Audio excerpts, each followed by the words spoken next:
मैं हूं तारक चौधरी। हमारे YouTube चैनल DGF लाइफस्टाइल को सब्सक्राइब करें। बर वक्त और लेटेस्ट इंफॉर्मेशन के लिए बेल आइकॉन प्रेस करें। बिस्मिल्लाहिर्रहमानिर्रहीम। दोस्तों लुडन मंडी आए हैं और अली रज़ा दे नाल साडी गल हुई है। पहले भी इन्होंने एक इंटरव्यू किया सी और अज भी इन्होंने थोड़ी बहुत गलबात करांगे। और आ इन्होंने बड़े भाई ने की नाम है तुहाडा? खुशी मोहम्मद। इन्हों नाम खुशी मोहम्मद है ते इहदा छोटे का नाम अली रज़ा।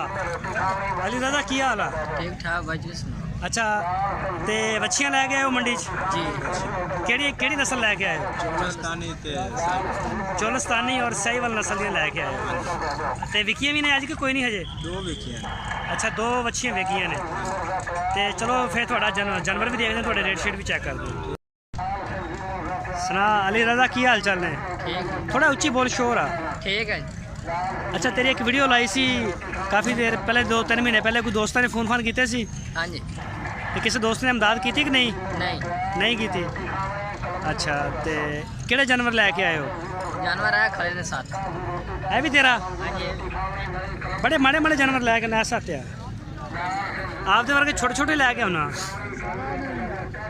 हैं? यह किहड़ी नस्ल आ? ये चोलस्तानी। ये चोलस्तानी है। हाँ जी। ਇਹਦਾ ਕੀ ਮੰਗ ਰਹੇ ਆ? ਇਹਦਾ ਮੁੱਲ ਤਾਂ 25000 ਕਰਨਾ। ਇਹਦਾ? हाँ जी। अच्छा देनी 18,000। 18000 ਦੀ ਫਾਈਨਲ ਹੋ ਜਾਏਗੀ। 18000 ਦੀ। ਅੱਛਾ ਇਧਰ ਆ ਇਹ ਜਿਹੜੀ ਬੱਚੀ ਆ ਜੀ ਇਹ ਰਿਹਾ ਕਾਲੀ, ਇਹਦਾ ਕੀ ਮੰਗ ਰਹੇ ਆ? ਇਹਦਾ 28000। 28000 ਰੁਪਏ। ਕਿਹੜੀ ਨਸਲ ਆ? ਚੋਲਸਤਾਨੀ। ਚੋਲਸਤਾਨੀ ਹੈ। ਇਹ 28000 ਦੀ ਹੈ। ਇਹਦੀ ਉਮਰ ਕਿੰਨੀ ਕਾ? ਇਹਦੀ ਉਮਰ ਹੈਗੀ 6-7। ਥੋੜਾ ਉੱਚੀ ਬੋਲ। 6-7 ਮਹੀਨੇ ਹੈਗੀ। 6-7 ਮਹੀਨੇ ਦੀ। ਇਹ ਕਿਹੜੀ ਨਸਲ ਆ ਜਿਹੜੀ ਹੈ? ਇਹ ਵੀ ਚੋਲਸਤਾਨੀ ਹੈ। ਇਹ ਚੋਲਸਤਾਨੀ ਹੈ। हाँ जी। ਇਹ ਵੀ 6-7 ਮਹੀਨੇ ਦੀ ਆ। हाँ जी। ये भी नहीं। ਇਹਦਾ ਕੀ ਮੰਗ ਰਹੇ ਆ? ਇਹਦਾ ਮੁੱਲ ਤਾਂ 32000 ਰੁਪਏ। 32000 ਜੀ। ਔਰ ਇਹ ਜਿਹੜੀ ਆ ਹੈ ਇਹਦਾ 30000 ਰੁਪਏ। ਇਹਦੀ ਕੀ ਵਜ੍ਹਾ ਹੈ? ਚਿੱਟੇ ਰੰਗ ਦੀ ਤਾਂ ਕਰਕੇ? ਨਹੀਂ ਇਹ ਚੇ ਦਾ ਮੁੱਲ ਹੁੰਦਾ ਨਾਲ ਹੈਗੀ ਕਰਾਸ। ਇਹ ਕ੍ਰਾਸ ਚ ਜੀ। ਇਹ 30000 ਦੀ ਆ। 30000 ਤੇ ਇਹ ਜਿਹੜੀ ਜੋੜੀ ਆ ਇਹ ਜੋੜੀ ਦਾ ਮੁੱਲ ਤਾਂ 75000 ਰੁਪਏ। ਇਹਦਾ ਕਿੰਨਾ ਮੰਗ ਰਹੇ ਆ? 75000। 75000 ਰੁਪਏ ਜੋੜੀ ਦਾ। ਜੀ। ਆ ਜਾ ਉਧਰ ਅੱਗੇ ਆ ਜਾ। ਤੇ ਆ ਜਿਹੜੀ ਆ ਆ ਚੀਨੀ ਇਹਦਾ 45000 ਰੁਪਏ। ਇਹਦਾ 45000 ਰੁਪਏ ਮੰਗ ਰਹੇ ਆ। ਔਰ ਇਹਦਾ ਇਹਦਾ 32000 ਰੁਪਏ। 32। ਇਹ ਕਿਹੜੀ ਨਸਲ ਚ ਆ? ਇਹ ਚੋਲਸਤਾਨੀ। ਇਹ ਚੋਲਸਤਾਨੀ ਚ ਆ। ਜੀ। ਅੱਛਾ ਤੇ ਇਹ ਦੋਸਤੋ ਹੈ ਲੜਕਾ। ਇਹਦਾ ਪਹਿਲੇ ਵੀ ਅਸੀਂ ਇੱਕ ਇੰਟਰਵਿਊ ਕੀਤਾ ਸੀ। ਯਤੀਮ ਆ। ਇਹਦੀ ਵਾਲਦਾ ਦੀ ਵੀ ਫੌਤ ਹੋਈ ਔਰ ਇਹਦਾ ਵਾਲਦ ਸਾਹਿਬ ਵੀ। ਇਹ ਦੋ ਭਾਈ ਨੇ। ਤੇਰਾ ਦੂਸਰਾ ਭਾਈ ਕਿੱਥੇ ਆ?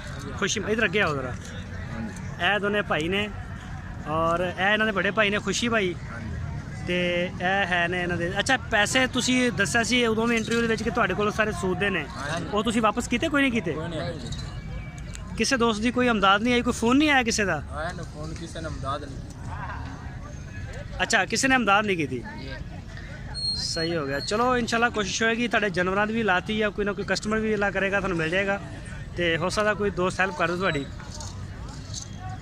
तो अपना नंबर है मोबाइल का तेरा? हाँ जी है। बोल नंबर बोल। 0305 हाँ हाँ 28 23 314। 0305 28 23 314। 28 314। 314। ये व्हाट्सअप भी है? नहीं नहीं दूसरे सिर्फ मोबाइल कॉल हो सकती ना, व्हाट्सअप नहीं है? तेरा बड़ा नहीं है। व्हाट्सएप है। व्हाट्सअप है? व्हाट्सअप यही नंबर है? 0302 0302 79 79 58 79 58 7958 348। 348। चलो ठीक हो गया अली रज़ा। ओके अल्लाह हाफिज़।